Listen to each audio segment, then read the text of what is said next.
Mga bossing, so nako karoy earlier mga boss nga atong restore. Ayan o. Earlier ni siya mga bossing, gwapo kay na siya quality. I don't know kung legit ni siya mga boss. Kay grabe ka leather ni siya mga bossing. Ayan, iyang outsole.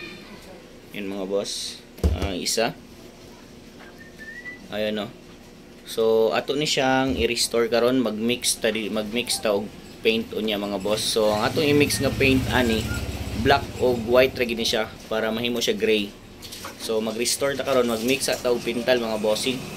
So narang earlier na to mga boss, gikuha na nako siya og liston mga bossing. So nari ang liston ani. Ayan. Yes, unsa man? Drink tag water. Okay, wait lang mga boss. So yun mga boss, ipakita na ko sa inyo ang sasulod ani. Nara mga boss, Dior. Dayon ang iyahang tagging niya. Muna yung tagging mga boss. So paki-comment ko mga boss kung legit. Kay naman ko isa gud nga gipalit ani, gituyo ginapalit para ma-compare nako sila. Pero ang isa nga quality nga ako napalit nga sapatos mga boss is lahi siya quality, dili na ni kabaga ang leather niya. So mo ni siya nga Air Dior mga boss. So alright, so magmix ta og paint. So yun mga boss, so ito na nga, nag-start na ako mag-repaint dyan ng sapatos mga boss. Kasi hindi ko na pinakita kanina yung pag-mix ko kasi natagalan ako pag-mix mga bossing. Matagal ko nakuha yung kulay niya. So ayun, so yan mga boss, kuha na yung kulay niya. So tingnan nyo naman yung sapatos natin mga boss. Ang grabe ng mga niya, damage na dyan. Mga markings niya, mga mark sign of usage mga bossing. Yun. So fast forward lang tayo mga boss. Diba? So manood lang tayo mga bossing. Sa mga gusto dyan mag-restore ng sapatos mga boss, manood lang kayo kung paano. So mag-research muna kayo kung paano maghalo ng paint. Ayun, first coat pa lang yan mga boss. Yan. So tapos na yung isa mga boss. So yung isa naman yung nirepaint ko. Yan, so tapos na yung isa kanina. Diba? Naka-fast forward lang tayo mga boss kasi ang taas niyan. 52 minutes ko yan bago natapos lahat mga boss.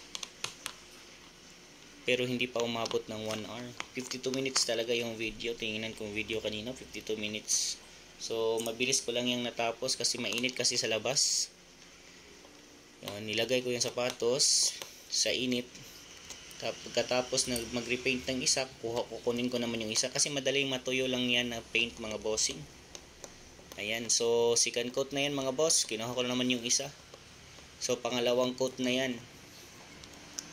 Mabilis lang yan matapos mga boss, basta maganda yung brush na gamit mo. Yan, may nagpa-repair pa ng cellphone. Ayan, so tapos na. Ni-repair ko yung cellphone kanina mga boss. So binalaikan ko yan ulit. Yun, second coat na yan mga boss. Yan, pangalawang coating na yan. So panoorin nyo ng maigi mga bossing kung ano yung kaibahan nila pagkatapos na ma-repaint yung sapatos. Ayan.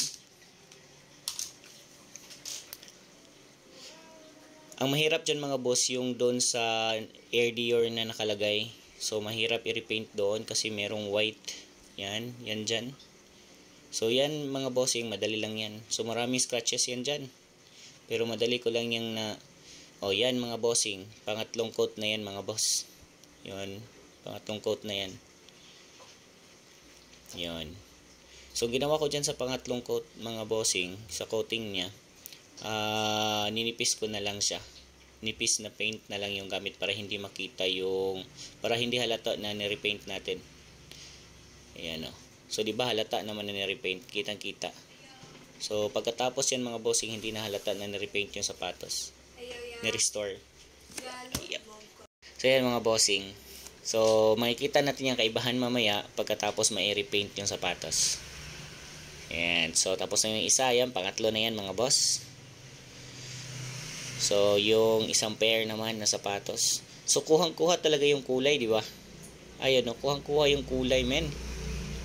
So first time ko pa nag-repaint ng sapatos mga bossing. So nag-research lang ako paano halo ng paint na kulay gray. kung makukuha ba natin bago ko nilagay sa sapatos. So kuhang-kuha naman. Pero natagalan ako kanina. So kaya hindi ko na na-video. Hindi ko na nakipakita sa inyo mga boss. Ayan o. Di ba? Ganda na ng resulta ng sapatos oh. Pang last coat na talaga yan mga bossing. Diyan ako natagalan pang last coating na. Ayun. Yung isa. Last coating na yung isa mga bossing. Yan, tapos na yung isa. So ito yung pangalawa na last coating na. Pangatlo na yan na coating eh. So mabilis lang. Pagkatapos ng isa, kinukuha ko naman yung isang sapatos kasi tuyo na. Madali lang naman siya matuyo. Ayun. Diyan, nahirapan talaga ako dyan. Kasi yung details niya, baka matamaan yung color white na paint sa Air Dior. Alright. Ang ganda na ng resulta mga boss. Alright. So yan ang pang last na panghuli na yan dyan. Basta andyan na ako nagpipaint sa baba. Yan na yung last. Tapos pina-finalize ko na bossing. So napakaganda na ng Air Dior natin. Ito na yung Air Dior natin na na-restore kanina mga boss. So di ba? Yun no. Ito yung isa mga bossing. Ayun. So goods na din mga boss kahit hindi tayo professional na nagre-restore ng sapatos. So first time pa natin to nag-restore mga bossing ng sapatos mga boss. So nag-try lang talaga ako mga bossing. Nag-mix ako ng ng kulay mga boss, black at white lang. So nag-YouTube pa ako bago ko natutunan mag-mix ng color gray. So first time natin nag-repaint mga boss. So dapat yung gagamitin talaga natin mga bossing na brush is yung maliliit talaga na brush mga bossing ito. Ayan. So, dapat set mga bossing kasi yung mga details niya, dapat yung maliliit na gamitin natin. So, dalawang brush lang yung nagamit natin kanina. So, ito na brush at ito. So, dalawa lang mga bossing. So, alright mga bossing. So, kung gusto nyo mag-restore ng sapatos mga boss, pwede naman mag-YouTube muna kayo mga bossing. Research muna kayo, tapos mag-practice muna kayo mga boss bago nyo i-final sa sapatos nyo. Alright.